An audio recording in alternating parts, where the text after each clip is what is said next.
আজকে ভোগের জন্য বানিয়ে নিচ্ছি পনিরের টুকরোগুলোতে লবণ, কর্নফ্লাওয়ার আর গোলমরিচ মাখিয়ে নিলাম। কড়াইতে তেল গরম করে পনিরের টুকরোগুলো ভেজে নিলাম। পনির ভাজা হতে হতে ওপাশে আমার অন্নটা হয়ে যাচ্ছে। পনিরটা ভাজা হয়ে গেলে ওই তেলেই দিয়ে দিলাম ক্যাপসিকাম, তার মধ্যে দিয়ে দিলাম আদা, কাঁচা লঙ্কা বাটা, দিয়ে দিলাম no onion, no garlic, tomato sauce, chilli sauce, soya sauce, দিয়ে দিলাম কিছুটা অ্যারারুট গুলে, দিয়ে দিলাম স্বাদ মতো লবণ, দিয়ে দিলাম সামান্য চিনি। এবারে নেড়ে চেড়ে দিয়ে দিলাম ভেজে রাখা পনিরগুলো।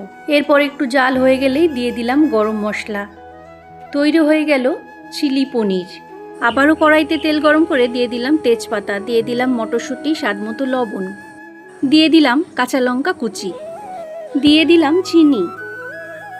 এর মধ্যে মিশিয়ে দেব আগে থেকে রান্না করা অন্নগুলো। এবারে দিয়ে দেব স্বাদ মতো লবণ, দিয়ে দেব পরিমাণ মতো ঘি। ভালো করে নেড়ে চেড়ে দিয়ে দিলাম গরম মশলা। তৈরি হয়ে গেল মটরশুঁটির পুষ্পান্ন। ভোগ হয়ে গেছে। জয় জয় শ্রী রাধা মাধব।